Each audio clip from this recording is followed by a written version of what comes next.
예, 이제 일부 감사 예배와 축사 시간을 마무리하고요. 2부 심포지움으로 들어가겠습니다. 저와 제 옆에 앉아 계신 우리 한상환 세계 기독 의사 치과의사 회의 동아시아 지역 총무이신 한상환 장로님과 함께 좌장을 맡아서 진행하도록 하겠습니다. 저는 오늘 이 심포지움에 참석하면서 참 많은 그런 감개무량한 느낌을 갖습니다.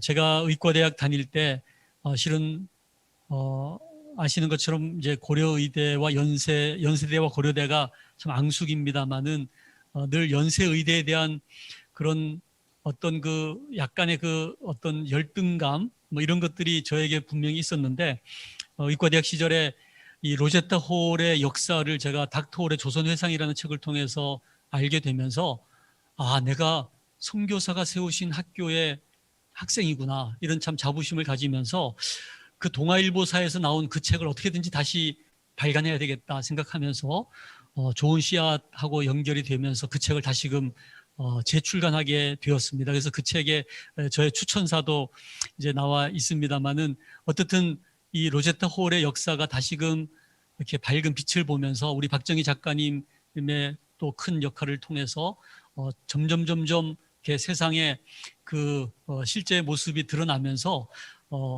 급기야는 고려대학교의 정사로 고려대학교 의과대학의 전신이 조선의학 강습소라는 것을 고려대 총장께서 사학과 교수들을 통해서 면밀히 검토한 이후에 정사로 받아들이면서 실은 이제 몇 년이 안 됩니다만은 고려대학교 역사가 1938년도에 시작된 그 역사가 1928년도로 10년이 앞당겨지게 되었습니다. 참 그 역사적인 그런 시간들을 저희가 보내면서 오늘 이 모임에 와서 특히 감리교 선교사였던 로제타 홀의 그 정신을 다시금 생각해 보면서 감리교 신학대학교 총장님도 오시고 우리 감독님도 오시고 또 감리사님도 오시고 내리교회 담임 목사님도 오시고 그러면서 정말 이 감리교가 이토록 로제타 홀에 대해서 관심을 가져준 역사가 없었습니다. 제가 감리교 감독 회장님도 찾아갔었습니다. 그래서 로제타 홀의 역사책을 전달해 주면서 이 로제타 홀이 감리교 선교사였습니다. 좀 관심을 가져주시고 로제타 홀 기념사업회에 감리교가 좀 참여해 주시면 좋겠습니다 하고 했더니 책을 놔두고 가시라고 그렇게 말씀을 하셨었는데 이렇게 정말 감리교의 역사의 뿌리가 되는 이 제물포에 또 내리교회의 또 도움을 받으면서 저희가 지난 10월 10일 행사도 갖고 또 오늘 이 행사를 가지게 되어서 너무 감사드리고요. 또 그 역사의 뿌리를 이렇게 또 발굴해 주신 우리 박정희 작가님, 또 무엇보다 로제타 홀 여사께서 가장 오랜 시간 공을 들인 이화의료원, 보구여관을 비롯한 또 볼드윈 진료소, 또 거기에서 그 지부라고 할 수 있는 인천 부인의원, 인천 기독병원, 또 그로 인해서 생겨난 고려대학교 의과대학, 이 세 기관이 같이 한 자리에 모이는 것은 역사적으로 처음 있는 일입니다. 이런 참 역사적인 이 귀한 자리에 정말 이 떨리는 마음으로 제가 참 소개 말씀이 너무 길었습니다만은 그런 감격스러운 마음으로 오늘의 심포지움을 시작하도록 하겠습니다. 오늘 세 분의 강사를 모셔서 세 번의 강연을 들을 텐데요. 참 이것도 역사가 있습니다. 로제타 홀이 리버티라는 작은 도시를 출발해서 그것이 1890년 8월 21일이었지 않습니까?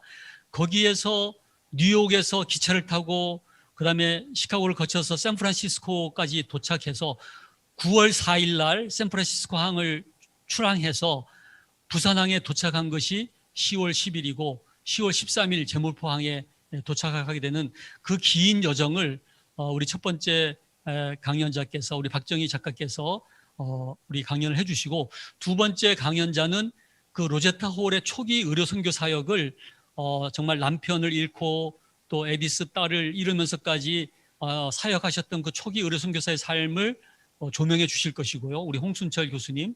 그 다음에 마지막 세 번째 강사님께서는 우리 국민일보의 선임 기자시면서 논설위원이신 우리 전정희 작가님께서 이 로제타 홀과 샤우드 홀의 그 일가를 통한 역사 탐방을 우리들에게 또 소개해 주실 겁니다. 그래서 로제타 홀뿐만이 아니라 그 가문의 어떤 일대기를 오늘 이 세 분의 강연을 통해서 우리가 소상하게 접할 수 있을 것 같아서 너무 기대가 됩니다. 첫 번째 우리 강연을 맡아주실 우리 박정희 작가님 앞으로 모시겠습니다. 아시는 것처럼 닥터 로제타 홀이라는 책을 출판을 하셨는데요.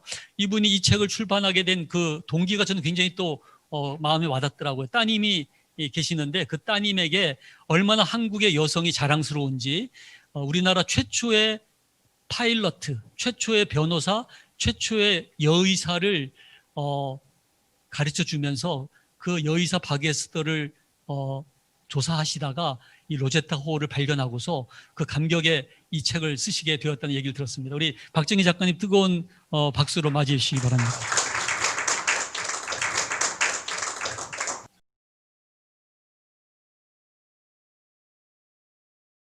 안녕하세요. 박정희입니다. 제가 그동안에는 로제타 홀의 일생을 전반적으로 말씀드린 거하고, 그 다음에 로제타 홀이 한국에 오셔서 여의사들을 어떻게 양성했나 이런 강의는 했는데, 이렇게 디테일하게 들어가서 이번에는 저희가 제물포항에서 또 제물포에 오신 날을 기념해서 이걸 하다 보니까 1890년 이분이 어떤 마음을 가지고 어떻게 고향집을 떠나서 제물포까지 어떤 생각을 하시면서 오셨는지를 좀 자세히 들여다보자, 그런 입장에서 1890년의 여정, 그러니까 8월 21일에 고향집을 출발해서 10월 13일에 이제 제물포항에 도착을 하셨는데요. 그때까지 주로 여기에 이제 이분은 정말 기록광이셨어요. 그래서 하루하루 배 안에서 계속 일기를 쓰시고, 그 다음에 또 책도 굉장히 여러 권을 읽으셨어요. 그래서 그러면서 당신의 이제 생각과 계획과 이런 것들을 쭉 적으셨던 게 있기 때문에 저희가 생생하게 이분의 목소리를 오늘 들어볼 수 있을 것 같아요. 저는 처음에는 제가 로제타 홀의 1890년 여정이 아니라 로제타 샤우드의 1890년 여정이라고 했는데, 왜냐하면 이분이 90년에 조선에 오셨지만 그 92년에 윌리엄 제임스 홀과 결혼을 하면서 로제타 홀이 되었고, 사실 130년 전에 여기 제물포항에 발을 디딜 때만 해도 로제타 샤우드였거든요. 그래서 로제타 샤우드의 1890년 여정이라고 제목을 붙였는데, 우리 김윤환 이사장님께서 로제타 홀의 1890년 여정으로 바꾸실 것 같은데요. 이분이 뉴욕 업스테이트 뉴욕의 리버티라는 동네 출신이셔요. 그래 거기에 감리교 교회에 굉장히 열성적으로 신앙생활을 하셨던 부모님의 자녀로 태어나서 감리교 교회를 굉장히 열심히 다니는 신앙심이 아주 깊은 소녀로 자라났어요. 그래서 그 당시만 해도 상당히 선교의 시기였잖아요. 그래서 19세기 말에 기독교를 실천력이 강했던 많은 분들이 선교에 나섰고, 그 흐름 속에서 이분도 이제 선교사를 어린 시절부터 꿈을 꾸셨어요. 그랬는데 그 선교의 꿈을 지지해주고 지원했던 엄마와 이제 신앙심이 강한 부모님이 계셨고, 그 부모님 덕분에 이제 선교사로 나오게 됐는데, 어느 날 주일에 예배 시간에 인도에서 선교를 하고 계셨던 분이 특별히 방문을 해가지고, 그러니까 인도나 뭐 이런 그때 당시만 해도 그때 미국 여성 선교사들이 많이 나왔던 곳이 인도, 중국, 일본 이런 나라였지, 조선이라는 나라는 사람들한테 알려지지 않았던 나라였잖아요. 근데 인도에서 선교를 하시던 분이 오셔서 이렇게 인도에 여성 선교사가 필요한데 그 중에서도 의료 선교사가 필요하다. 남성들에게 여성들이 몸을 보이지 못해서 아주 간단한 출산이라든가 아주 우리나라 그 미국에서는 쉽게 치료할 수 있는 질병들 가지고도 많은 여성들이 죽어가고 있고, 그런 여성들에게 하나님의 사랑을 전하기에 가장 유리한 직업이 의사다. 그래서 의료 선교사가 필요하다는 이야기를 듣고 그분 일기에 그래요. 즉각 나의 가슴이 즉각 그 말씀에 응답하였다. 그래서 바로 자기가 의과대학을 가겠다고 생각을 했고 그리고 이제 의과대학을 들어가게 돼요. 그 의과대학은 이제 펜실베니아 여자 의과대학이었는데 미국에서도 그 펜실베니아 여성들이 의과대학이 생긴 게 그렇게 오래되지 않았어요. 그래서 1850년 정도부터 여성들이 의사가 될 수 있는 길이 열렸고, 그 펜실베니아 여자 의과대학이 전 세계 최초의 여성 의과대학이었거든요. 그래서 그 학교에서 훈련을 받고 이제 우리나라까지 오시게 됐는데, 8월 21일에 고향집에서 출발을 했는데 뉴욕시에서 맨하탄에서 디코니스 홈이라고, 거기서 이제 같이 여성들끼리 모여 사는 집에서 같이 살면서 그 의료 진료소에서 봉사활동을 하고 있었어요. 그 봉사활동 와중에 이제 윌리엄 제임스 홀을 만났고, 그때 이분들은 이제 그 약혼 상태에서 우리나라에 오게 됐는데, 그 나중에 남편이 되신 윌리엄 제임스 홀이 계속 결혼을 하고 함께 선교를 떠나자고 여러 번에 걸쳐서 설득을 했는데 로제타 셔우드는 자신이 처음에 계획했던 대로 5년 동안은 나 혼자 선교를 해보겠다 하고 이제 약혼 상태는 유지를 하기로 하고 이제 떠나게 됐었어요. 그래서 뉴욕시에서 있다가 이제 부모님한테 작별 인사를 하러 고향집에 갔죠.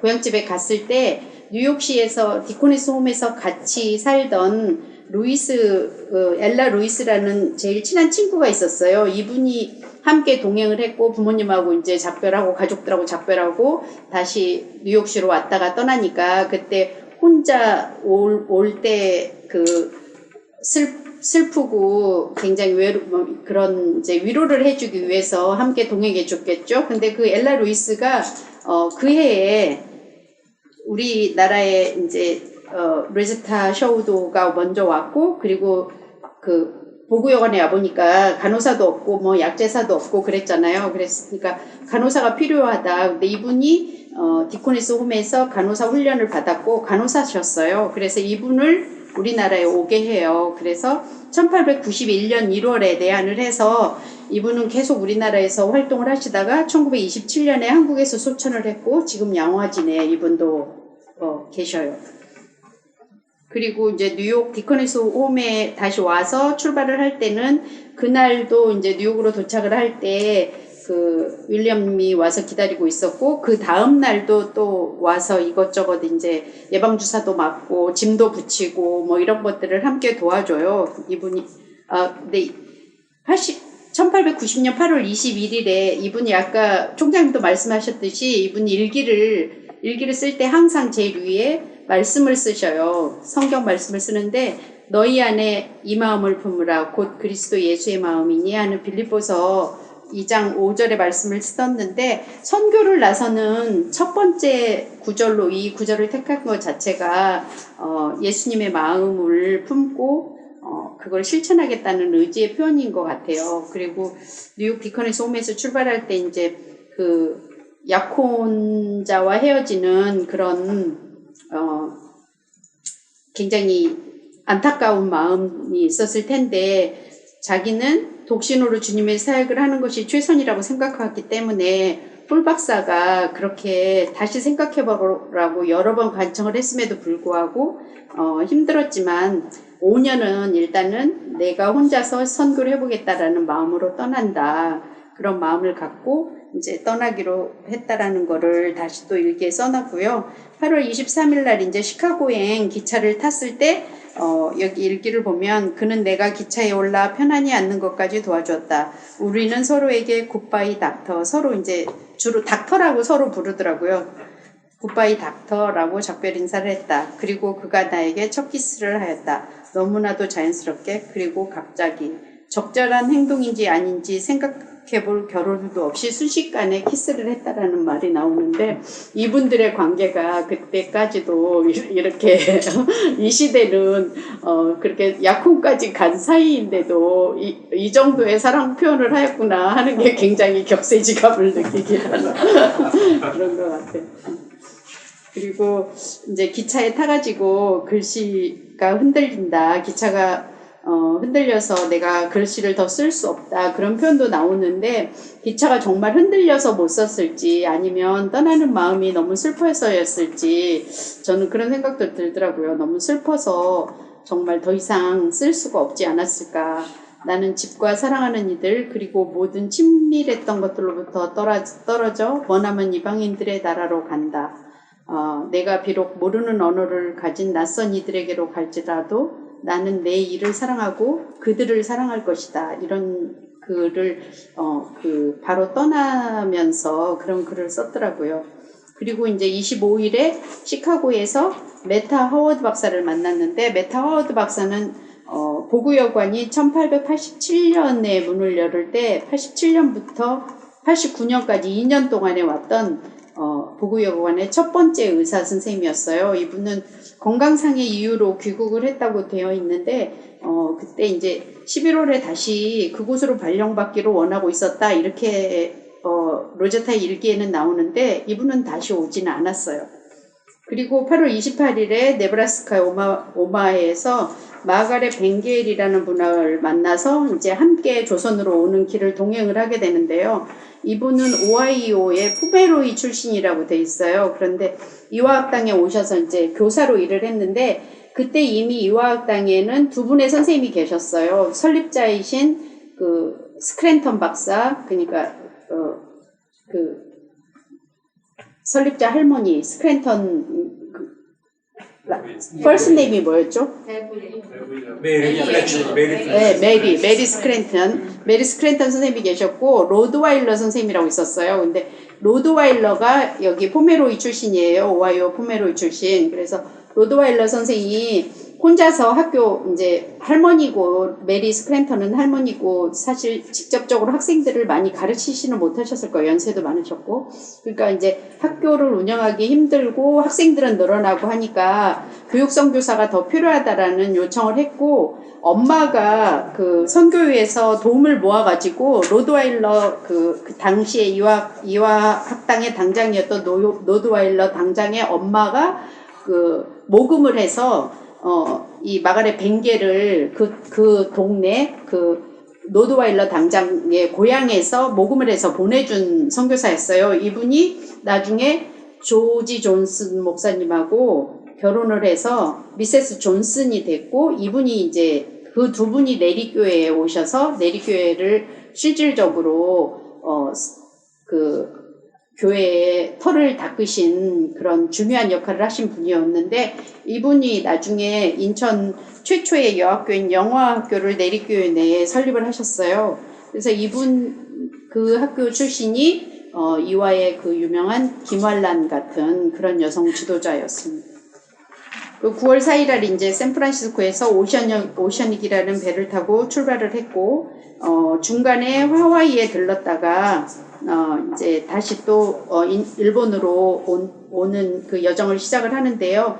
9월 12일 일기에는 불교에 대해서 꽤 많이 읽었다. 나는 부처가 훌륭한 사람이라 생각한다. 그의 격언 중 어떤 것들은 솔로몬의 잠언을 생각나게 한다. 이런 일기의 내용이 있는데 이분이 아마 이런 글을 읽었은 거는 한국의 종교에 대해서 나름대로 이해를 더 높이려는 생각이 아니었을까 싶어서 이렇게 굉장히 열린 마음을 가지고 있었다라는 것을 저는 볼 수 있었습니다.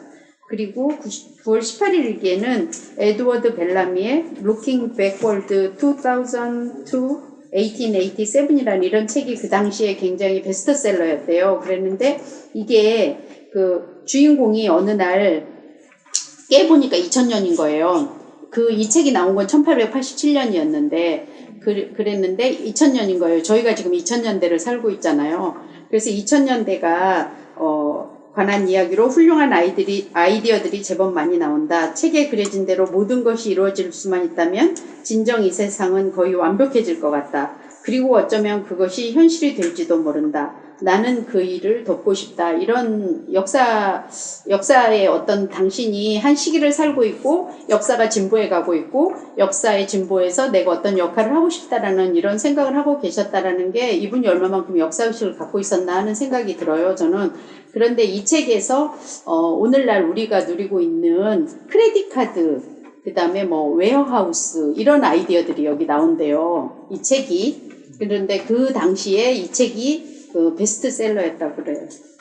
그리고 9월 19일에는 이제 배 안에서 25번째 생일을 맞아요. 그래서 고향집 식구들도 기억하고 있을까? 오늘 아침 생일을 깊은 바다에서 지내야 한다고 생각하니 조금 슬프다.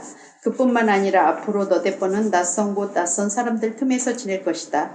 하지만 사랑하는 하늘아버지가 항상 나와 함께 이곳 그리고 거대한 바다에 계시고 저 너머 그쪽 편에서도 여전히 나와 함께 계실 것이다. 내가 살아온 일생 동안 그분은 얼마나 나에게 친절하셨던가 이런 일기를 쓰셨어요. 그리고 이제 23일에 요코하마에 도착을 했는데 이제 이분이 이제 하와이에 도착했을 때하고는 감회가 달랐겠죠. 이제 일본에서는 이제 거의 일본에서는 며칠이면은 도착하는 곳이 자신의 임지니까 그래서 이제 굉장히 감격에 차서 얼마나 좋은가, 이 얼마나 좋은 일인가. 주님은 나와 함께 계셔서 수천 마일 떨어진 이곳까지 무태서나 물에서나 사고 없이 안전하게 나를 이끄셨다. 가는 곳마다 친절한 이들을 만나게 하셔서 모든 것을 기쁘게 만드시니 얼마나 즐거운 여행이었던가 이런 감격에 찬 글도 남기셨어요.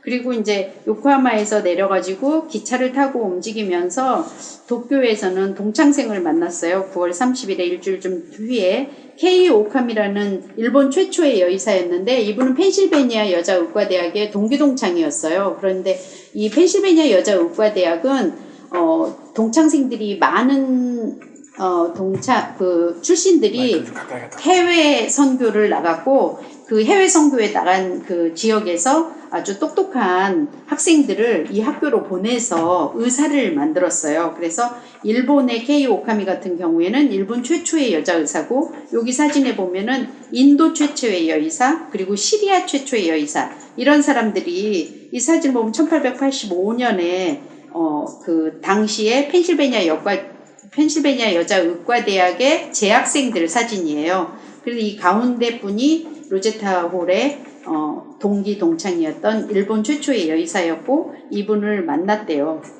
그리고 이제 당시에 감리교 해외 여성 선교회에서 운영하던 학교들을 가서 이제 견학도 하고 이제 이 학교들이 조선에 있던 학교보다는 먼저 세워진 학교니까 가서 이제 시스템 같은 것들을 보고 어떻게 운영돼 가는지 보고 미리 준비 과정으로서 견학하는 게 그때 그 감리교 선교회에 여성 선교사들 교육 겸 그리고 여성 선교사들 다른 사람들도 함께 교류 겸 이렇게 했던 것 같더라고요.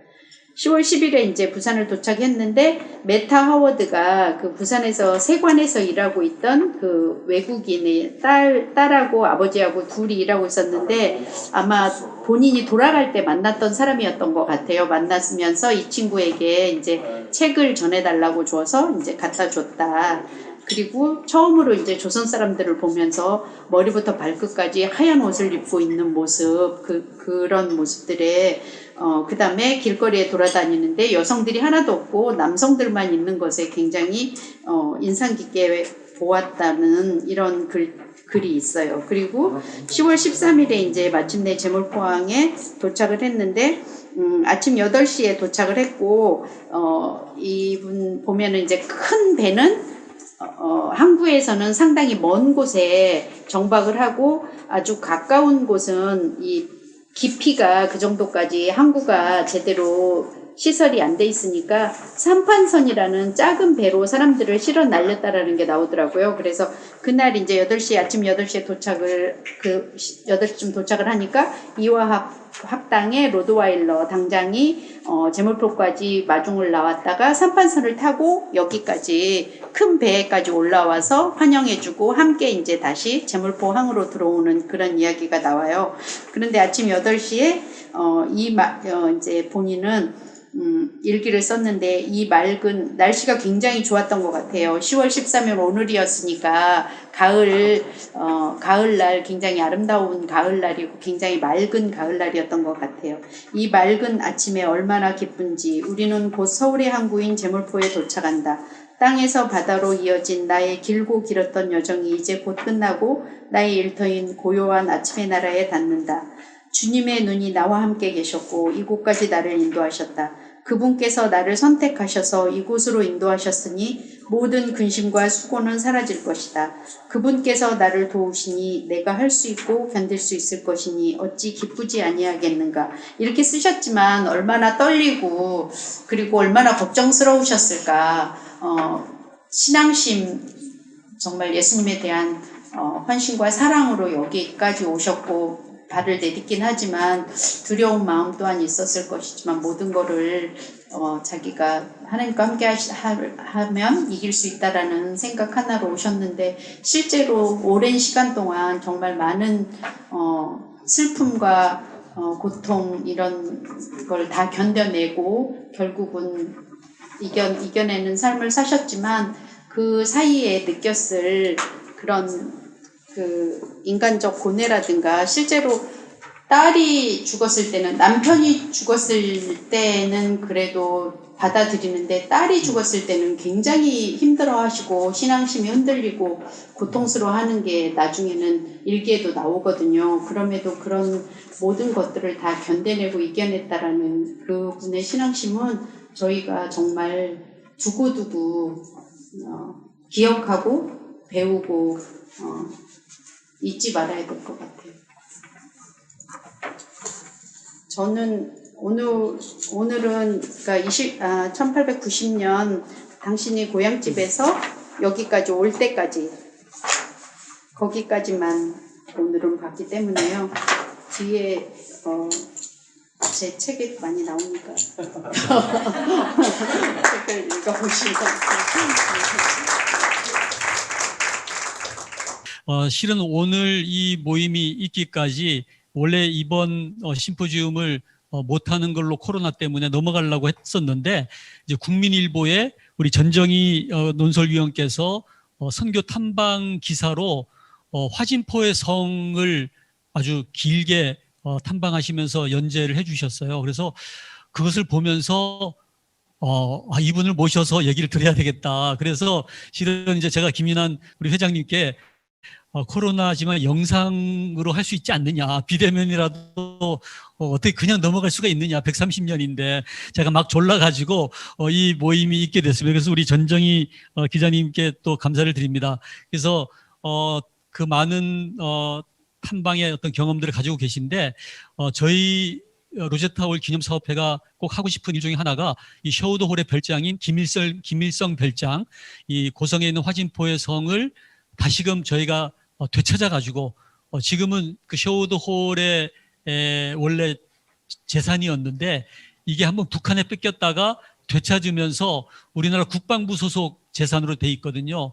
그래서 그걸 되찾아서 선교 기념관으로 하면서 또 많은 분들이 그곳을 찾아서 로제타홀과 셔우드홀을 생각하면서 또 기독교에 대한 또 복음에 대한 것을 접할 수 있는 그런 유적 관광지로 이제 되찾기 위한 노력을 하려고 하는데 아마 우리 전정희 기자님께서 많은 또 힘을 써줄 것 같습니다. 우리 전정희 우리 선임 기자님, 논설위원님 모시고 세 번째 강연 로제타홀과의 역사 기행이라는 말씀 듣도록 하겠습니다. 네, 박수로 맞이해 주십시오.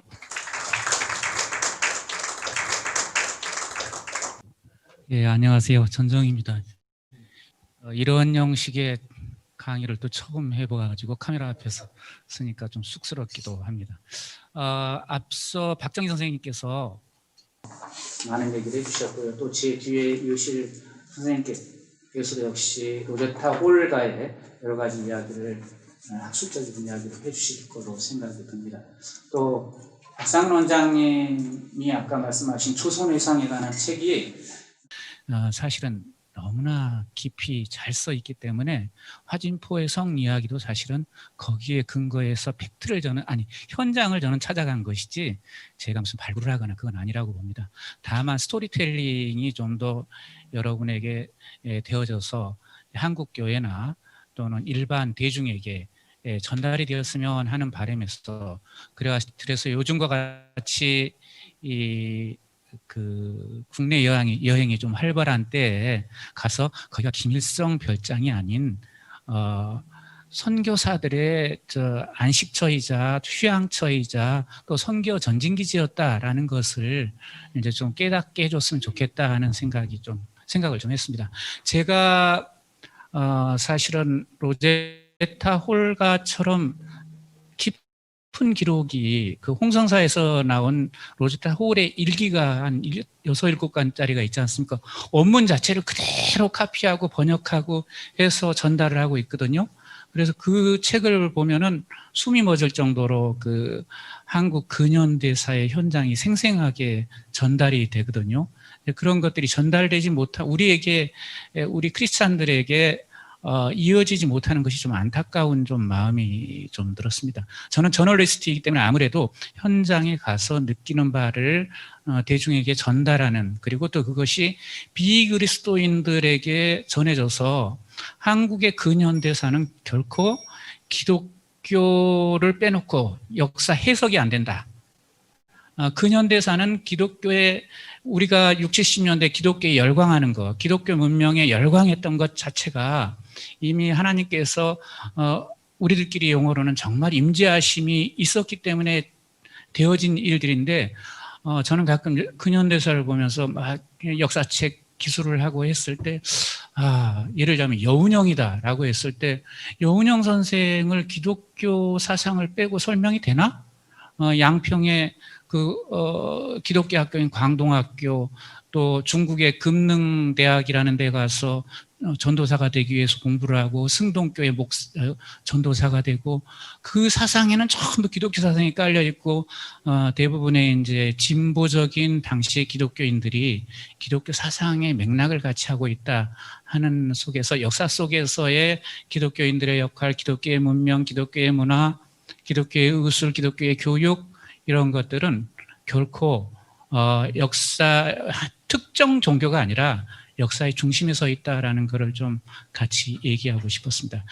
제가 이제 의료선교사 홀가의 얘기를 하려 그러면서 로제타 홀가는 너무나 많은 자료가 있다. 사진, 텍스트, 구전 없는 게 없어요. 그런데 우리한테 전해지는 거는 사실은 비크리스천이 됐건, 예를 들면 로제타 홀한테 우리나라 첫 여자 의사 박에스터 이야기다, 이런 얘기를 가려면 어디를 가야지 하면은 헷갈려요. 어디를 갈까요? 헷갈려요. 갈 데가 없어요. 어디에 로제타 기념관, 로제타가 관련한 건물 이렇게 지어놨다 해도 그 안에 과연 콘텐츠가 제대로 들어가 있을까 하는 의문을 조금 갖습니다. 예를 들면 신안 증도에 문중경 전도사 기념관이다라고 하면 거기에 수십만이 가요. 1년에. 그런데 사실은 문중경 전도사는 훨씬 이전에 가까운 인물이지만 6.25의 방점이 찍히는 인물 아닙니까? 순교했기 때문에. 그런데 사실 역사적 자료를 찾자면 참 힘이 들어요. 워낙 오지였었기 때문에 자료들이 원래 없어요. 그런데 로제타 홀가에 관한 자료는 차고 넘칩니다. 그런데 스토리텔링이 제대로 안 돼 있어요. 그것이 모아서 전시가 되어 있거나 또는 일맥을 할 수 있는 시스템이 안 돼 있어요. 그런 아쉬움이 있습니다. 제가 이제 이거는 그리어슨 선교사의 조선으로의 여정인데 대략 비슷해서 자료가 있길래 이렇게 로제타 홀가도 이런 코스를 거쳐서 조선에 왔다. 대략 2달여에 걸쳐서 왔다라고 표현하고 싶어서 했습니다. 그래서 제몰포항에 내리면 여기에 내리면 이처럼 이제 육로로 가거나 아니면은 수로로 가야죠. 그러니까 수로가 그냥 고속도로예요. 육로만 해도 거의 8명이 가마를 들어야 돼요. 8명이. 4명씩 교대로 돌아가면서 해야 되는데 진창에 빠지고 뭐하고 거의 진행이 불가해요. 그러니까 주로 이용하는 게 바닷길입니다. 바닷길에서 덕포진이니 뭐 행주나루니 양화진이니 거쳐서 막포나루에 내리는 거죠. 남한산성에 행주교회가 있습니다. 잘 몰라요, 사람들이. 언더우드가 세운 교회예요. 그런데 그때 당시에는 그 행주 나루토가 마포 나루토처럼 되게 발달된 나루토였기 때문에 교회가 설립이 되는 거예요. 지금도 있어요. 행주교회 가면은 그런 사실을 제대로 몰라요.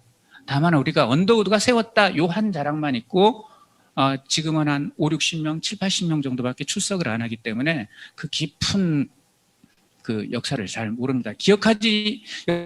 역사를 기억하지 않기 때문에 우리의 존재는 점점 가벼워지고 신앙의 깊이도 가벼워진다라는 얘기죠. 넘어가겠습니다. 아마 이 사진은 얼미도인 걸로 추정이 됩니다. 여기 제물포 얼미도 초기 사진 같아요.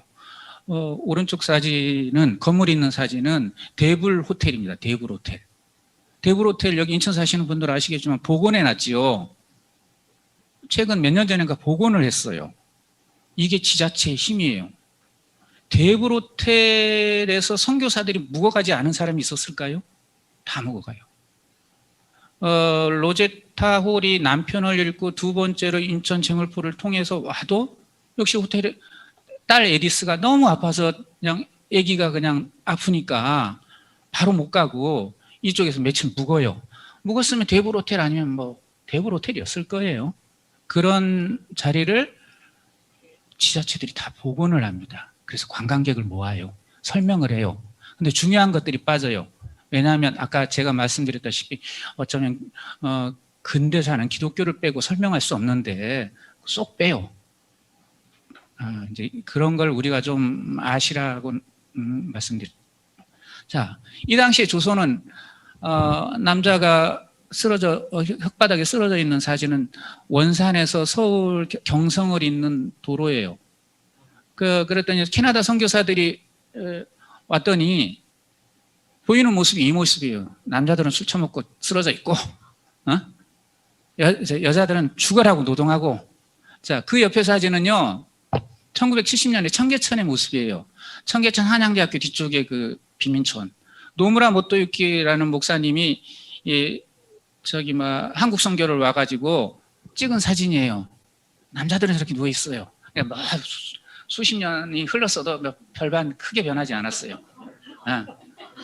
지금 제물포 역에 나와도 지금도 있어요. 이렇게 쓰러져 있는 사람. 넘어가겠습니다. 여자들.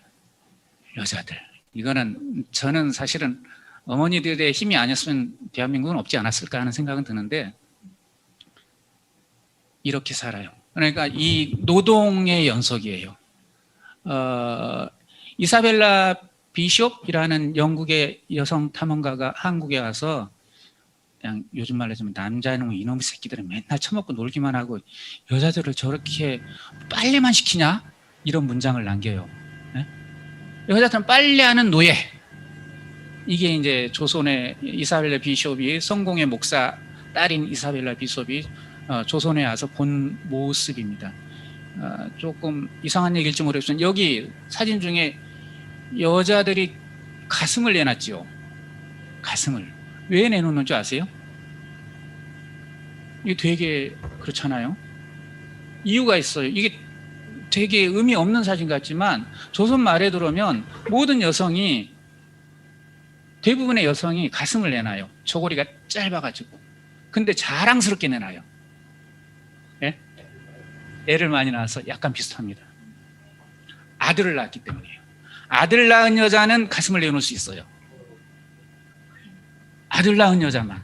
딸 낳은 여자는 안 돼요. 이런 죄인이 없어요. 지연아, 이거는 이리 좋아. 딸 낳은 여자는 가슴을 내놓을 권리가 없어요. 그래서 내놓는 겁니다. 이게 조선 말의 사진은 대부분이 일반 양민들의 사진은 이러합니다.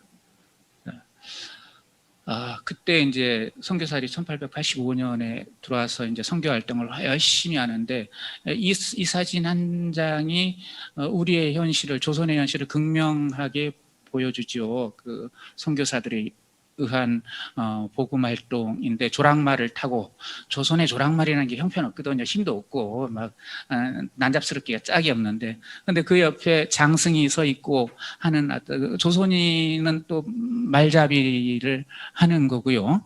그럼 뭐 역사를 약간 계급적 관점에서 보는 사람들은 야 이거 선교사들에 의한 뭐 하냐 뭐 이런 식으로 해석하기도 하잖아요. 자, 이런 식으로 복음을 전했습니다. 이것이 조선의 현실이었습니다. 넘어가겠습니다. 제가 넘길 수가 있나요?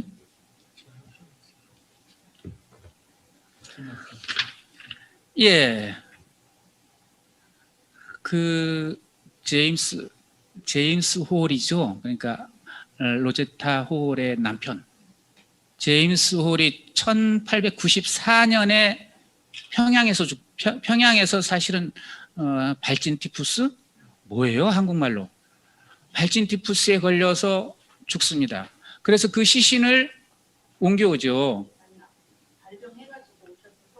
죽죠. 그래 시신을 그러니까 서울에서 죽은 거를 양화진에다 묻잖아요. 그 양화진 사진이에요. 오른쪽에. 양화진에 묻힌 사진이에요. 이것도 박상은 선생님이 노고에 의해서 편집된 조선의 상에서 이 사진이 있었던 것 같아요. 이게 건너편이 우리가 강서 쪽이었겠죠. 자, 1894년에 김옥균이 1884년에 갑신정변을 일으켰던 김옥균이 잡혀가지고 홍정우에 의해서 상해에선가 어디서 칼 맞아가지고 능지처참해라 해서 끌고 오잖아요. 시신을. 그래서 묻은 게 양화진에 묻은 거예요. 양화진에 효수를 한 거예요. 대역부도 옥균. 이게 양화진이에요. 둘 다. 그런데 김옥균은 사실은 우리 정부가 공식적으로 조선의 기독교를 허용을 한 것이요. 김옥균 때문에 허용을 하거든요. 김옥균이 사실은 고종이라는 임금 자체는 이러이러하겠습니다. 그러면 고개만 끄덕끄덕. 뭐라 그러면 고개만 끄덕끄덕 하는 거고 모든 권한은 신하들이 쥐고 있는 거예요. 특히 김옥균과 같은 비서실장격의 사람. 그러니까 이분이 일본과 또는 그 기아파들에 의해서 또 미국 기차 안에서 만난 그 가우처 선교사 등에 의해서 개화를 해야 되겠다라고 알고 교육과 의료와 교육 두 가지만 허용할 테니까 너희가 딴짓하지 마. 복음을 전한다든지 하면 죽일 거야 해가지고 그 두 가지를 허용하잖아요. 사실상의 실리를 택한 거잖아요. 그래서 복음이 들어오기 시작한 거잖아요. 그런 김옥균이 이제 망명 10여 년 만에 목이 달아나가지고 이렇게 서 있는데 그 상징적인 장소로 양화진인 거죠. 양화진의 처음으로 붙인 사람은 누군지 아세요? 헤론 선교사예요. 헤론 선교사가 그 사대문 안에 묻으려 그러니까는 말도 안 돼. 왕의 집에다 어떻게 무덤을 만들어? 십리 밖에 저 양화진에 묻어. 그래서 첫 번째인 거죠. 그리고 나서 이처럼 이제 제임스도 묻히게 된 거죠. 넘어가겠습니다. 이대병원 이화 요거죠. 지금의 이화 외국어 고등학교 이거죠. 정동 경향신문사 앞의 모습입니다. 그러면 여기에 옛날 정문이 복원돼 있네요. 이런 복원하고 이런 과정은 참 아름답게 복원하는 건 참 좋은 것 같다라는 생각이 들어요. 우상의 개념이 아니라 그냥 생활사, 민속사 개념으로서. 거기에 보면은 이제 유관순 상도 있고요. 이제 이런 그다음에 하마비가 하나 써 있지 않습니까? 하마비 하는데 우리가 스토리텔링을 하자면요. 로제타 홀에게 배운 박에스더가 김점동이죠. 김점동이 누구하고 결혼합니까? 마부하고 결혼하잖아요. 박여선인데 이제 원래는 박유선 여선 이러는데 여선의 발음이 힘드니까 영어 표기가 힘드니까 유선으로 됐다 뭐 이런 소리가 있는데 아무튼 이 잘생긴 상남자 박유산이라는 마부가 맨날 이 하마비 앞에서 말을 대고 로제타 홀이 나오면 또 제임스가 나오면 바로 그냥 승차시켜서 선교주로 나아가는 거 아니에요. 그 하마비예요. 이 하마비가. 그래서 이 박유산이라는 이 청년이 나중에는 결국 그 김정동이라는 소위 신분이 높은 의사 역할까지 하는 이 여자를 만나서 둘이 얼굴도 안 보고 결혼을 해요. 그리고 로제타 홀이 너 그 사람하고 결혼하지 마. 이런 느낌이에요. 결혼하지 마. 왜냐하면 상승혼을 해야지. 왜 마부하고 하냐. 그런데 이제 그때는 14살 전에 시집을 못 가면 쟤는 무당이 될 팔자인가 보다 하고 이제 비난이 막 쏟아져요. 그러니까 14살 전에 무조건 시집을 가야 돼요. 그래서 유산하고 이제 중매가 이렇게 들어오는데 너 결혼할래? 라니까 저는 신앙이 좋은 남자면 얼마든지 할 수 있습니다. 하고 두 사람이 결혼을 해서 제임스가 죽고 난 이후에 같이 로제타 홀이 친정으로 돌아가잖아요. 그래서 두 부부를 같이 데려가잖아요. 충분히 어떤 상황인지 이해가 되시죠. 우리가 나이가 어느 정도 살았으니까 그냥 그 아이들 에디스나 셔우드의 보모로서 역할도 할 겸 같이 데리고 나간 거란 말입니다. 그것이 바로 우리나라 첫 의사의 탄생이 된 거겠죠. 넘어가겠습니다. 이제 보구여관 표석이 있죠. 한국 기독교가 로제타 홀을 얘기를 하면서 제가 계속 강조하는 건 바로 이와 같은 아까 그 웅천교회라는 데도요. 엄밀히 말하면 뭔가 조치를 하고 떠났어야 돼요. 표지석이라도 하나 하고 간판이라도 하나 달아놓고 해서 아니면 자그마한 뭔가 형상이 우상처럼 만든 형상이 아니라 설명할 수 있는 이미지 텍스트를 하나 박아놓고라도 갔었어야 돼요. 그런 게 미흡해요. 그런 걸 별로 중요하게 생각을 하질 않아요. 이 보구여관 아마 이것도 역시 지자체가 하지 않았을까 하는 생각이 듭니다. 예.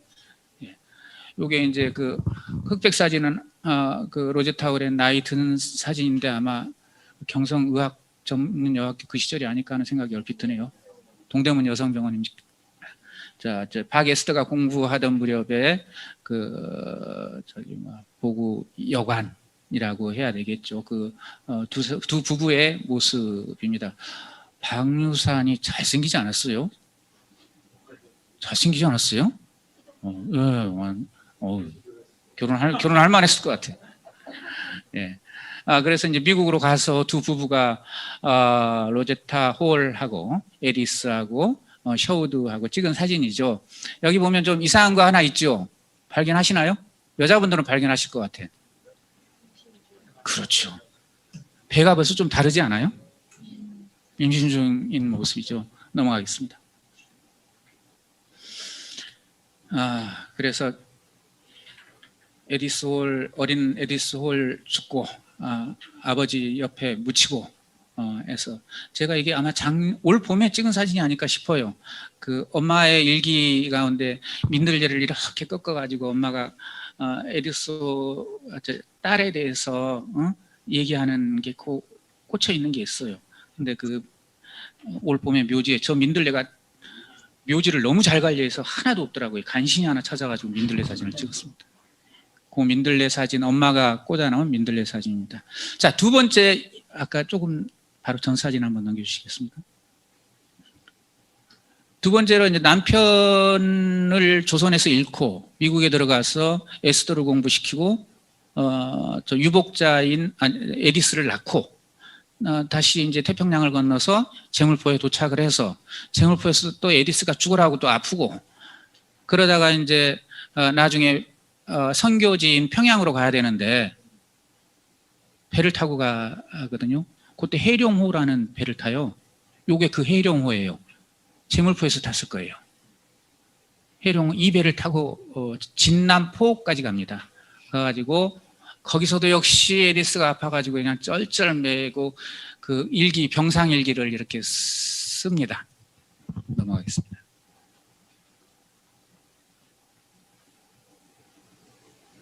예, 이 사진은 셔우드 부부가 그 두 차례에 걸쳐서 기록을 보니까 왔다고 80년대하고 90년대 왔다고 되어 있는데 그 흑백사진입니다. 마음 아프죠?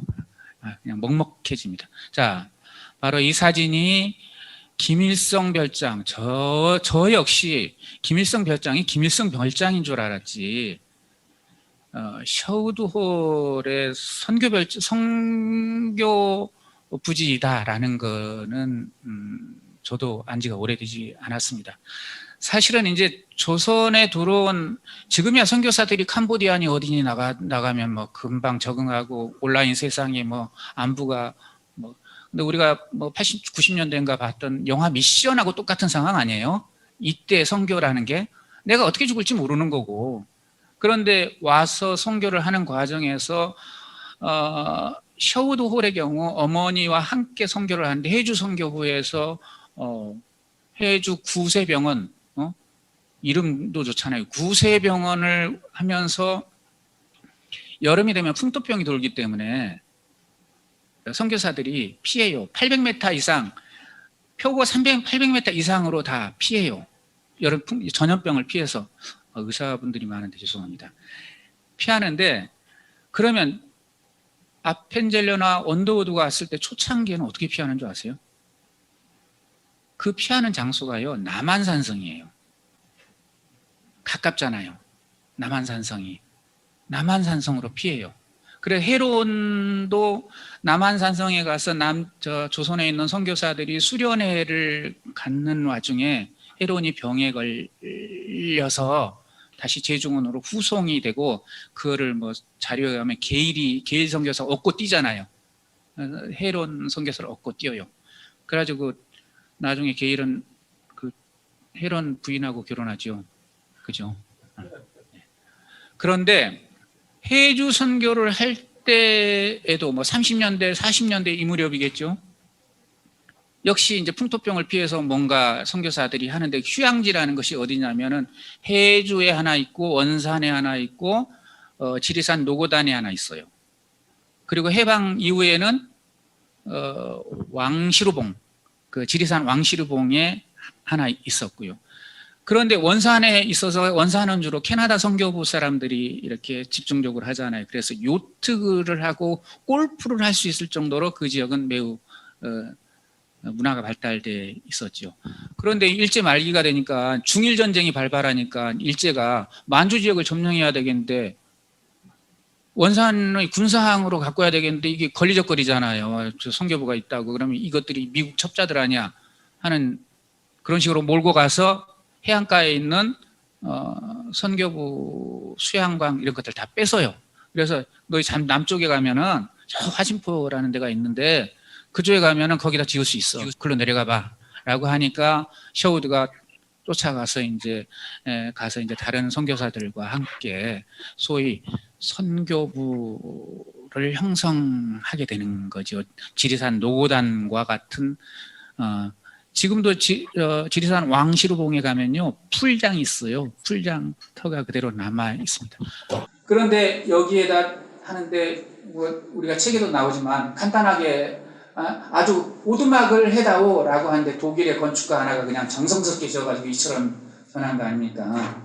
그래가지고 결국은 셔우드는 그냥 구속도 당하고 몇 번 가보지도 못하고 이거를 빼앗기다시피 하고 자 이게 빼앗기다시피 하고 해방이 되고 북한 38도선 이북이니까 북한 지역이 되고 김일성 별장이 되어버리고 그 다음에 또 이제 전쟁을 통해서 남쪽 지역이 되어 놓으니까 다시 이제 군이 접수를 해가지고 소위 군 휴양소가 되고 그 앞에 다른 선교사들이 지은 건물 터 위에 이승만 별장, 이기붕 별장 같은 것들이 생기는 거예요. 그러니까 사실은 사진 발굴 같은 걸 하면은 굉장히 복원시킬 수 있는 요소가 굉장히 많죠. 화진포가 기가 막히게 아름답거든요. 왜냐하면 이쪽은 바다, 요거 육지, 여기 호수 하니까 뭐 진짜 그렇게 참 아름다웠었습니다. 그런데 그거 절벽 위에 이와 같은 집을 지었다. 그리고 요게 이제 고성군에서 관리를 해요. 지금은 이제 되게 중요한 맥락인데요. 고성군에서 관리합니다. 국방부에서 관리하는 게 아니라 고성군에서 관리해요. 민간에 넘어왔다는 얘기는 그만큼 우리가 여지가 많이 생긴 거예요. 넘어가겠습니다. 자, 두 부부 넘어가겠습니다. 예, 여기 이 사진에서도 보이시다시피 오른쪽이 바다, 왼쪽이 호수 이렇게 되어 있죠. 네, 넘어가겠습니다. 네, 넘어가겠습니다. 자, 기록되어져 있어요. 김정일이 자기 여동생과 함께 이 계단에서 사진을 찍었다 한 그 사진이 지금 흑백 사진으로 걸려 있잖아요. 이 얘기도 물론 팩트죠. 그런데 사실은 우리 입장에서 강조돼야 될 것은 셔우드의 구세 의료 활동과 또 이런 맥락이 왜 이어지는지에 대한 설명이 사실은 있어주면 더 좋죠. 너무 안타까웠습니다. 넘어가겠습니다. 예, 이렇게 약간 군이 관리할 때 약간 중축되고 개축되고 해가지고 이 모습입니다. 넘어가겠습니다. 해주 구세병원을 완공한 직후에 이제 결핵 퇴치에 앞장서고 지금의 결핵협회의 탄생이 사실상 셔우드에 의해서 진행이 되죠. 요거는 뭐 이따가 제 뒤에 발표하시는 분이 많이 자, 이 3층인가 2층에요. 셔우드 홀에 대해서 지자체가 설명을 해놨어요. 어딘가 자문을 받아가지고 설명을 해놨어요. 근데 저는 사실은 되게 부족하다고 생각을 했어요. 이것만도 사실은 근데도 고맙다 하는 생각이 들었고요. 그래서 어쩌면 가끔 제가 이제 탐방을 다녀보면요. 한국교회는 진짜 지자체보다 너무 못해. 이 생각을 참 많이 해요. 넘어가겠습니다. 예, 김일성이 살 때 그 모습을 복원시켜 놓은 거죠. 근데 이 사실은 셔우드 홀이 살 때의 방안의 모습을 복원시킬 수도 있는 거 아니에요? 충분히 가능한 얘기잖아요. 성경 놓고 대비로서 보여줄 수도 있는 거고. 넘어가겠습니다. 자, 동대문 교회입니다. 제가 명륜동 출신이기 때문에 그 우석대학하고 또 동대문 병원, 저 어렸을 때 이 앞에 동대문 터미널이 있었어요. 그 지방으로 가는 그 고속버스 터미널. 이 자리는 지금 이렇게 변해 있습니다. 동대문 교회 이사 가고요. 그런데 제가 여기서 사진을 찍으면서 제일 안타까운 게 아니 이사 가는 것까지는 좋아. 그래 보존 가치가 없다 그래도 좋아. 다 좋은데 왜 표지석이나 서울대 물리대 안에 그 마로니에 공원의 그 캠퍼스를 이렇게 표현해 놓은 철물 구조물들이 있잖아요. 그런 거 못 해놓나? 그런 거 협상할 때 타협을 못 하나? 그래서 이 자리가 동대문 부인병원이었다라는 걸 표현을 못 하나? 이 생각을 해요. 그리고 독립운동가 밀정에 나오는 독립운동가 김상옥이 이 동대문 교회를 다니면서 동대문 교회에서 민족의식을 막 깨우치고 이러는데 뭐 하나 못 하나? 이름도 김상옥 로예요. 이런 안타까움이 들어서 사진을 찍어봤습니다. 수원에서 로제타 홀이 아마 수원 기독병원 뭐 이런 느낌 아닐까 하는 생각이 드는데 자료에 의하면 뭐 기독병원이라 그러기도 하고 뭐라 그러는데 그때 찍은 사진입니다. 간호부들하고. 자, 근데 이 사진 오른쪽에 보면은 아까 조금 전 사진이요.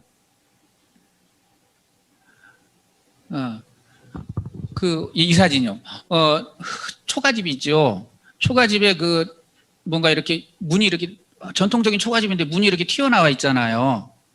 이게 수원 동신교회라는 건데요. 지금도 있어요. 수원 동신교회라고. 노리마스라는 일본의 선교사분이 오셔가지고 화홍문 옆에다 이와 같은 교회를 전도초소를 마련한 거예요. 그래서 한국 사람처럼 산 거예요.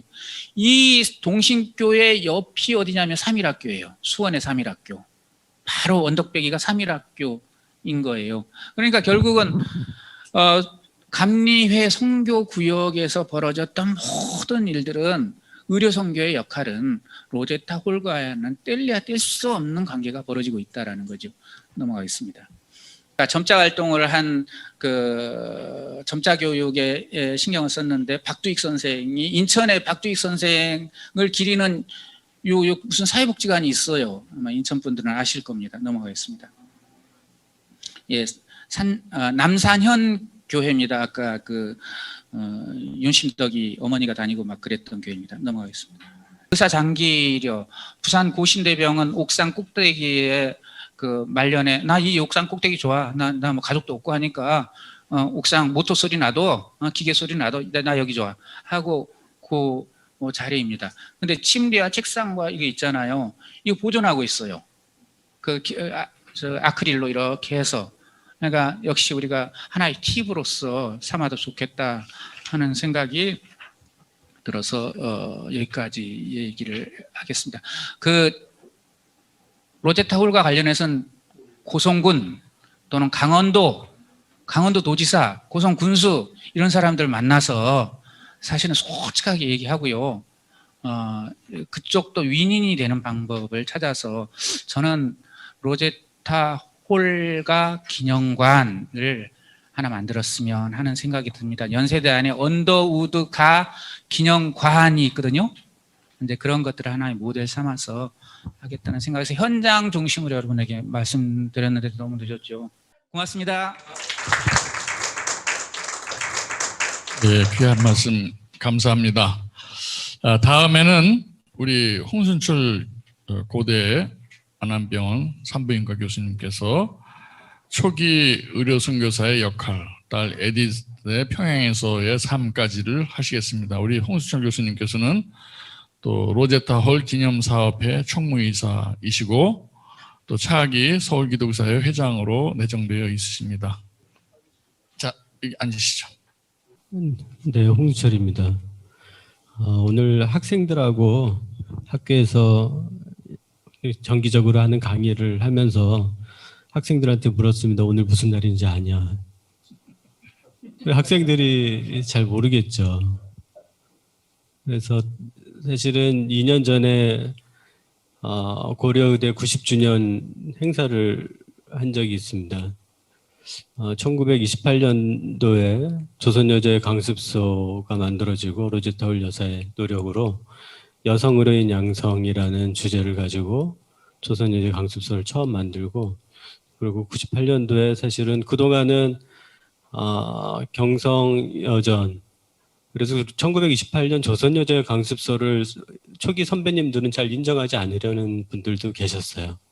근데 이제 고려대학교에서 조선여자 로제타 홀 여사의 역사를, 사실은 우리 오랜 많은 분들이 로제타 홀 여사의 조선여자의 강습소가 고려대 전신이다라고 알고 있었지만 음악회를 크게 열었습니다. 그래서 그 음악회를 같이 준비하면서 교회를 중심으로 음악회를 열었는데 의과대하고 같이 음악회를 보면서 조선이라는 나라에서 25세 여성이 와서 한국의 조선에 여성 건강을 위한 의료인 양성을 위해 노력했고 잊혀진 줄 알았는데, 이렇게 시간이 지나서 거대한 음악회로 로제타 홀 여사를 기리는 음악회가 열리는구나 하면서 음악회를 보면서 감동을 받았던, 하나님이 역사하시는 방법은 세상적인 방법이 아니구나 라는 그 느낌을 받았습니다. 그래서 오늘 학생들한테 오늘이 무슨 날인지 아냐? 잘 모릅니다. 그 로제타 홀 여사가 제물포에 도착한 날이에요. 우리 학생들의 나이가 몇 살인지 제가 이렇게 남학생 2명, 여학생 3명 있었는데 물어봤어요. 그래서 네? 네, 1890년도 10월, 네, 1890년도 10월 13일이 제물포에 도착한 날이다. 우리 학생들 나이가 24살, 26살이더라고요. 그러니까 로제타 홀 여사가 25살에 왔으니까 우리 학생들을 바라보면 애때기만 하고, 제가 올해 50인데 사실은 그 젊은 나이에 큰 일을 해냈구나라는 사실은 생각을 하게 됩니다. 슬라이드 어떻게 하겠어요? 윌리엄 홀의 묘지에 보면 이렇게 써 있습니다. Whether we live or die, we are the road. 잘못 쓴 거 아닌가 여러분 이렇게 밑에 보거든요. 여기 이렇게 써 있거든요. 그래서 그 아래 보면은 맨 밑에 윌리엄 홀의 묘비에 양화진에 있는 그리고 우리가 사나 죽으나 we are the road. 이거 로마서 14장 8절에 보면 Whether you live or die, we belong to the Lord. 우리는 사나 죽으나 주의 것이더로다 라고 했는데 윌리엄 홀은 성령의 역사심으로 예수 같은 삶을 살고 싶었나 보다 라는 오히려 거꾸로 저는 그런 생각도 합니다. 이게 비석이 칸이 좁아서 그냥 단어를 빼뜨렸나 이런 생각도 했지만 실수로 한 것 같지는 않습니다. 그래서 예수처럼 실제로 사역을 딱 3년 하고 하나님이 부르셔서 천국으로 가죠. 앞에서 얘기를 했기 때문에 초기에 로제타울 여사의 의료적인 것에 대해 포커싱해서 잠깐 말씀드리도록 하겠습니다.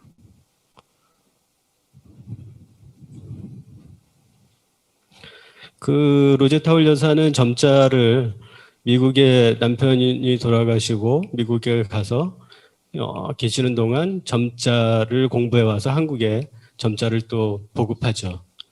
그 아들은 안식년으로 미국에 다시 안식년으로 간 동안 한국에서 결핵 치료를 위해서 노력하는 와중에 미국에 갔더니 이런 크리스마스 시리 미국에 이미 기금 모금 운동이 활성화되어 있는 걸 보고 한국에 들어와서 한국에 최초로 크리스마스 시를 만들죠.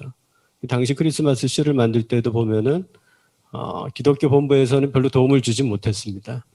왜냐하면 이게 그 가난한 나라에서 조선이라는 나라에서 해봤자 돈이 모일 것 같지도 않고 한데 막지는 않겠다 허락은 하되 결국에는 이 크리스마스 시일이 많이 보급되죠. 가난한 나라였지만 결핵 치료를 위해서 한 푼 두 푼 모은 돈이 큰 돈이 되죠. 로제타울 여사가 왔을 때 이게 조선 한국의 여성 문화는 크게 보면 여성의 삶이라는 거는 교육을 일단은 시키지 않았죠. 당시에 결혼 전에는 이제 부모님을 섬기고 결혼 후에는 남편을 섬기고 그리고 남편이 죽고 나면 이제 남아있는 아들을 섬기면서 그것이 조선시대 여성의 삶이었습니다. 당시에 추가적인 교육을 시키지 않았었기 때문에 남녀 질서 부동석이라는 오직 남편만을 위해서 살아야 되는 아들을 낳기 위해서 살아야 되는 조선의 여성 그리고 16세가 돼도 아까 말씀하신 것처럼 결혼을 못하면 뭔가 문제가 있는 것으로 받아들여지던 당시의 풍습.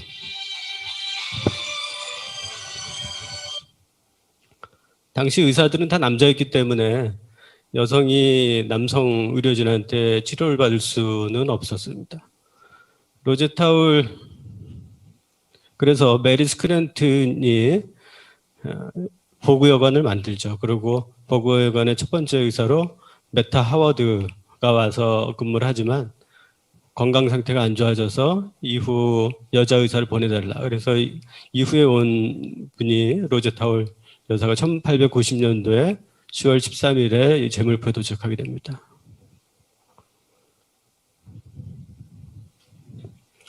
한국에서 최초로 결혼한 부부, 외국인 부부이기도 하고 평양에서는 박해가 심했지만 당시에는 외국인이 거의 처음 보는 한국인들이 많았기 때문에 기록이 하루에 약 1000명이 넘는 한국 사람들이 이 부부의 모습, 아기와 엄마를 보러 이 집을 방문했다는 보고도 있습니다. 이 로제타가 의과대학을 다닌 건 1886년도였는데 이 펜실버니아 다처의 당시의 분위기를 보면 일단 현미경이 보급돼서 세균학이 발달했었습니다. 당시 종합병원이 많이 있었기 때문에 피부과, 신경과, 이비인후과로 세분화되는 과정이 있었고요. 당시 1800년도에 노예제도에 대한 해방 그리고 여성의 권리가 당시 미국에서도 활발히 논의되는 시기였고 여성의 투표권, 참정권에 대한 논의가 활발하게 이루어지는 과정이었기 때문에 여성에 대한 사회적 억압에 대한 자각이 교회 중심으로 미국에서도 이미 있었습니다. 당시에 음주절제 운동이나 여성 참정권 운동, 또한 동시에 해외 여성을 위한 선교 후원 단체가 광범위하게 조직되고 있었고요. 1887년도에 로제타울 여사가 직접 수술을 받을 때는 이제 전신 마취를 거부하는, 그리고 본인 수술하는 과정을 큰 인시전을 넣는 과정을 목으로 코카인만 마취하고 그런 기록들이 있습니다.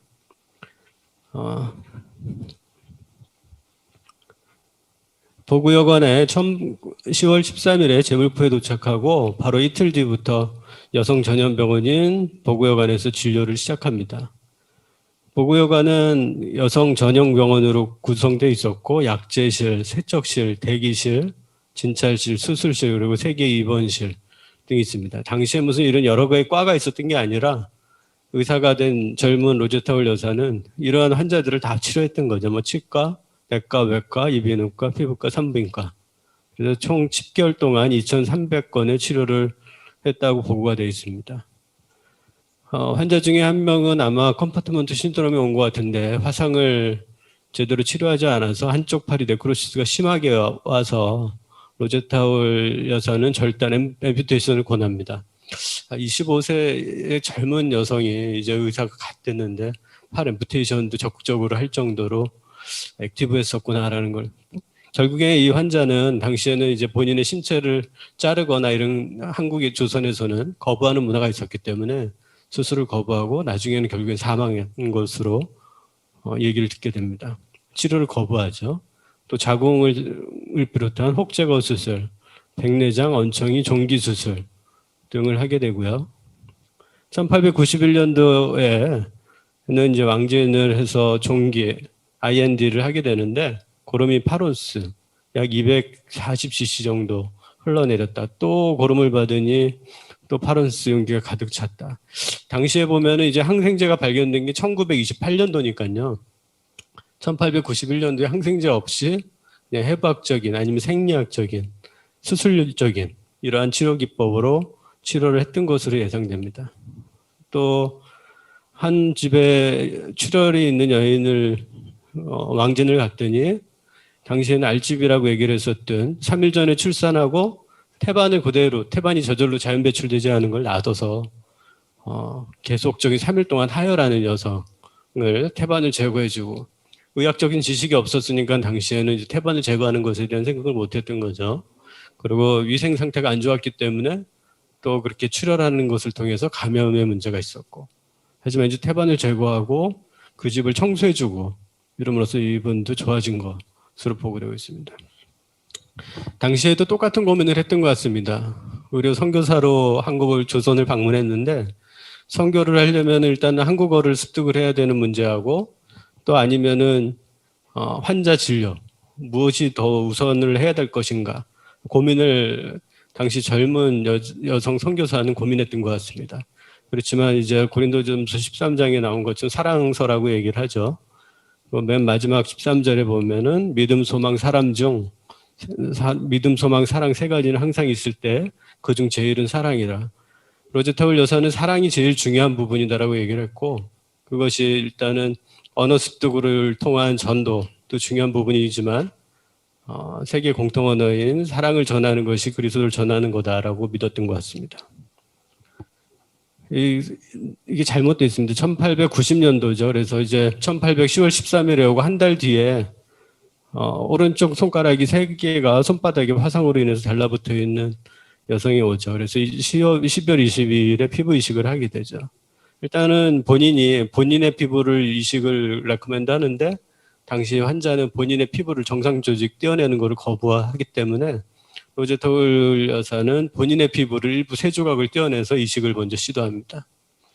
이때 내용을 보면은 사실은 이제 조직적 합성이나 이런 거를 제대로 본 것 같진 않아요, 느낌이.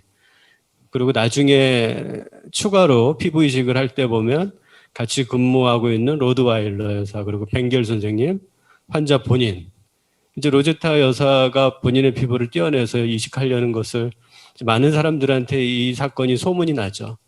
이렇게 적극적으로 조선 사람들을 사랑하는 사람이다라는 소문이 많이 나게 되죠. 그리고 이제 환자 본인도 본인의 피부, 그리고 환자의 오빠, 총 30여 개의 조직을 떼어내서 그중 8개가 살아남았다. 라고 됩니다. 사실은 환자나 환자 옷밖에 아마 살아남지 않았을까라는 그냥 추정을 해봅니다, 당시에. 그리고 그 다음 해인 1891년도 3, 4월에 언청이 수술 4건을 직접 집도했다. 당시에도 지금도 동남아에 가면은 일부 불교 국가에서는 이제 과거에 죄를 많이 지으면 지금 삶에 언청이가 과거에 죄를 지은 것으로 인정을 되어서 사회적인 생활이 되게 위축되는 나라도 있는 것 같은데 당시에도 그런 문화가 좀 있었던 것 같습니다. 불교의 영향으로 전생에 죄를 지은 것으로 인정되는 문화가 있었던 것 같고 결혼 생활도 많이 어려움이 있었던 것 같습니다. 그래서 언청이 수술하고 다시 가정을 회복하는 가정도 있었다라고 보고하고 있고요. 1892년도엔 자궁암 환자도 진료를 한 것으로 보입니다. 윌리엄 홀은 1894년도에 평양에서 다시 오는 도중에 약 배가 9일 정도 오랜 시간 동안 목적지 오는 동안 시간이 많이 걸리면서 발진 티버스가 악화돼서 결국엔 사망하게 되죠. 그리고 로제타 홀 여사는 남편이 죽은 뒤에 이디스를 출산하러 미국으로 다시 가게 되고요. 1995년도에 이디스를 출산하고 그리고 1997년도에 다시 한국으로 돌아오죠. 보구여관에서 근무를 시작하고 그 사이에 미국에서 공부한 점자를 한국에 도입하게 됩니다. 그렇지만은 5월 1일에 평양에 다시 도착하고 5월 5일에는 이디스가 둘째가 이질에 감염되면서 5월 23일에 이디스가 사망하게 되죠. 당시에 보면 이디스 체온을 쭉 올려 기록을 해놨는데 41도까지 마지막에 약 앞에서 보면은 5월 5일부터 5월 23일까지니까 거의 한 2주 넘게 고열로 고생했던 것을 알 수 있습니다. 이때 수액이 우리나라에 1959년도에 이제 수액이 처음 우리나라에서 만들어진 것 같고요.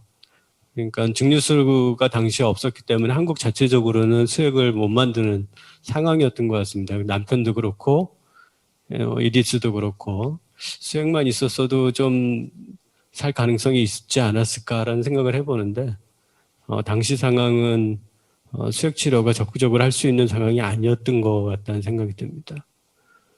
그래서 로제타 홀 여사의 이러한 뜻을 남편을 기념하는 진정한 기념물은 차갑고 값비싼 대리석이나 화강으로 만든 조각이 아니라 인류를 고양시키고 고통을 경감시키는 기초를 놓는 것이어야 된다라고 얘기를 하는데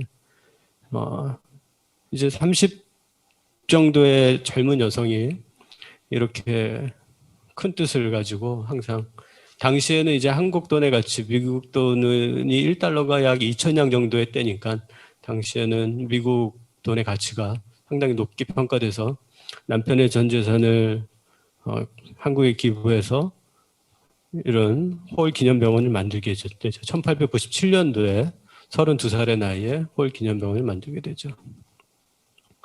이디스 병원은 35세인 나이에 이디스 기념병 어린이 병동을 또 만들게 되죠.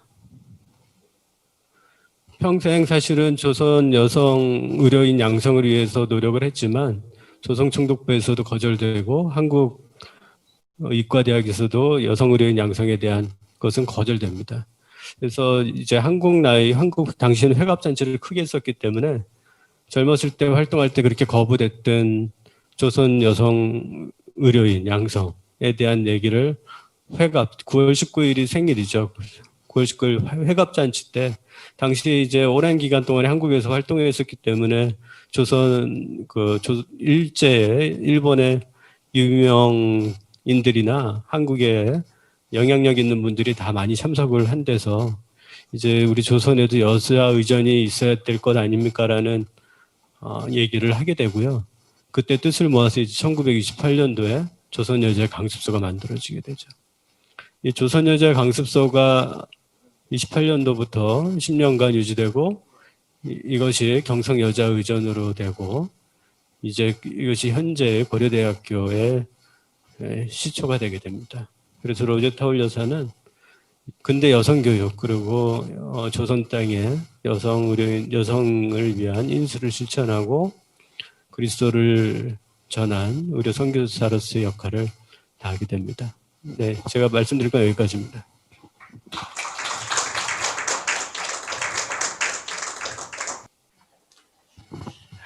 네, 정말 한 분의 일생을 저희가 다 돌아보면서 아마 여러분들 마음에 맞는 또 여운이 있을 것 같습니다.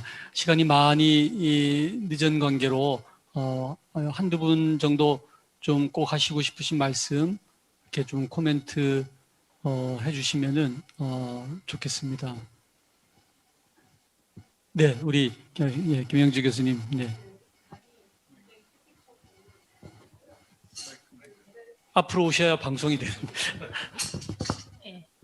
그 전정희 그 위원님 굉장히 인상 깊은 그런 강의 잘 들었고요. 저희도 이제 보고여관 이제 보고 나면서 실은 이제 그런 역사 여행을 좀 만들었으면 좋겠다 이런 생각을 좀 했었거든요.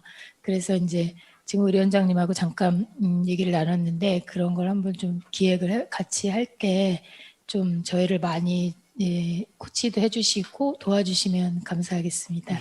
그리고 이제 제가 이제 좀 많지는 않지만 그 히스토리를 이제 보다 보니까 그 박유산 씨의 원래 이름은 박여선이더라고요. 네, 그래서 그거는 이제 분명하게 얘기를 하시고 보구여관이 아니고 보구여관입니다. 여성을 보호하고 구하라는 뜻으로 고정이 하사하신 이름이라 그거를 확실하게 하고 가야 될 것 같습니다. 예, 감사합니다. 그리고 그 보자의 한자가 넓을보. 보통보더라고. 보통 넓을보. 그게 넓을보인가요? 네, 넓을보. 네, 보호할 보자가 아니고 보통 할 때 네. 아주 또 중요한 말씀 감사합니다. 그래서 우리 김 교수님 제안하신 대로 3박 4일 로제타홀 그 투어 해가지고 셔도홀의 그 화진포의 성부터 해가지고 고려대학교 또 이대 그 보구여관부터 해가지고 여기 인천 제물포의 뭐 기독병원까지 해가지고 또 수원도 또 개발하면 저희 집 가까운데 또 이렇게 들를 수도 있을 것 같습니다. 네, 혹시 또 한두 분 우리 최지배 우리 역사학자님 네. 최아란 선생님 뭐 특별히 하신 말씀? 네. 우리 박정희 작가님. 바게스터가 첫 번째 여의사라는 말씀을 계속 하시는데 제가 배제학당 박물관에 가니까 오긍선 박사를 우리나라 최초의 의사 이렇게 돼 있는 거예요. 그리고 이화학당 박물관에 가니까 바게스터는 우리나라 최초의 여자 의사래요. 여의사래요. 그런데 오긍선 박사보다 바게스터가 2년이 빨라요. 의과대학 졸업한 게. 그리고 우리나라 의사로 첫 번째 의사예요. 그냥 서양의를 전공한 의사가 바게스터고 남자 여자 의사를 통틀어서 그래서 여의사라는 말을 안 빼고 그냥 우리나라 최초의 의사 이렇게 공식적으로 계속 그렇게 해야 될 것 같고요. 서재필 박사가 미국에서 그러니까 의과대학 졸업하고 의사는 됐었어요. 근데 이분은 그때 갑신정변 이후에 미국으로 귀화를 해서 한국 사람으로 국적을 회복한 적도 없고 한국에 와서 프랙티스를 한 적이 없거든요. 그래서 바게스터 그러니까 김점동이 우리나라의 최초의 서양의학을 전공한 의사입니다. 네네. 우리 의무부총장님 우리 유경아 우리 원장님.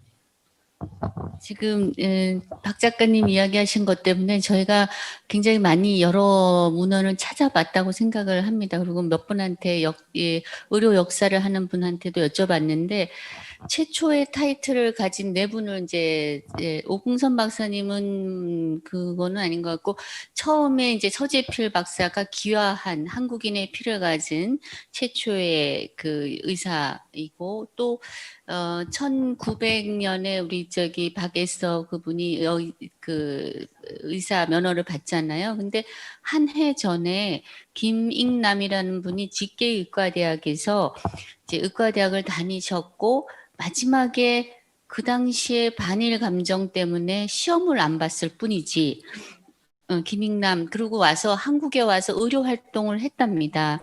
그분이 군의관 역할을 했기 때문에 그 당시는 무슨 서티피케이션이 필요한 상황이 아니었기 때문에 김익남 이분을 최초의 의사라고 보는 게 맞고, 근데 박 작가님 책에는 이제 이 박 에스터를 남녀 통틀어 의사라고 하는데, 정확하게 표현하면 서티피케이션이 있는 최초의 의사는 박 에스터가 맞는 거고, 또 다른 하나는 우리나라 의료기관, 그러니까 제중원이 만들어낸 최초의 의사는 박서양이라는 분이더라고요. 그래서 최초 타이틀을 가진 사람을 정리해보면 서재필. 근데 그분은 의료 활동은 안 하셨어요. 독립문을 만드시고 이런 독립신문 만들고 이런 역할을 하셨고, 그다음에 김익남, 그다음에 김점동, 박서양. 이게 각각 다른 의미. 이제 죄송합니다. 네. 네. 네, 저희가 외워야 될 이름이 점점 많아지고 있습니다. 네, 혹시 더 말씀하실 분 계신가요? 네, 그러면 우리 마무리 순서로 들어가서 우리 김윤환 회장님께 넘기겠습니다. 네, 감사합니다.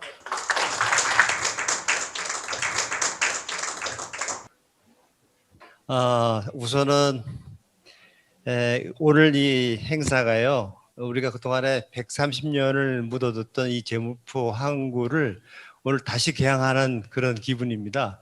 이 기회로 저는 우리 이화의료원의 우리 교수님들하고 같이 오늘 한자리 한 거, 그 전에도 우리 몇 년 전에 우리 외과 선생님이시죠? 정구영 형제님하고 같이 저희가 하긴 했는데 작년에 이어지지가 않아서 좀 서운했는데 오늘 두 분이나 오셔갖고 그래서 저희가 이렇게 다시 로제타 홀 기념사업회에 같이 힘을 합쳐서 하시면 더 우리가 로제타 홀 선교사님을 위해서 또 우리의 그 정신을 이어가는 큰 힘이 되리라고 생각합니다. 오늘 많이 참석해 주셔서 감사드립니다.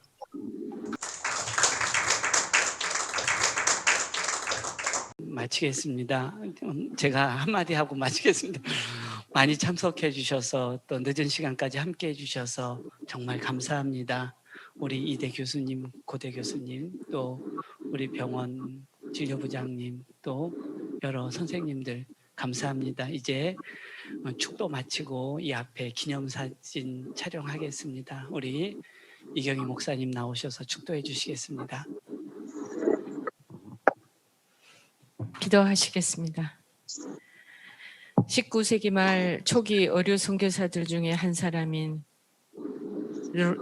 로제타 홀 여사의 이 조선 땅에 첫 발을 내딛게 하신 사랑하신 하나님, 이 땅에 이로부터 새로운 광명의 빛을 비추게 하신 여호와 하나님의 그 지극하신 사랑하심과 이 로제타 홀 여사의 이타적인 사랑과 박애의 정신을 계승시키고자 내한 130주년 기념 행사를 가진 포럼위회와 행사 주최자들 위해 임하신 그리스도의 놀라우신 그 사랑과 은혜와 이것을 순종하기 위해서 또 실천하기 위해서 이곳으로 모여 고개 숙인 당신의 사랑하는 제자들, 헌신자들 머리머리 위회와 고려대 병원과 원목실, 이대 의료원 그리고 그 원목실, 인천 기독병원과 그 원목실 위에 로제타 홀 기념사업회와 대표진 임원들 위해 성령의 충만한 은총이 지금부터 영원토록 함께 하옵시기만을 간절히 축원하옵나이다. 아멘.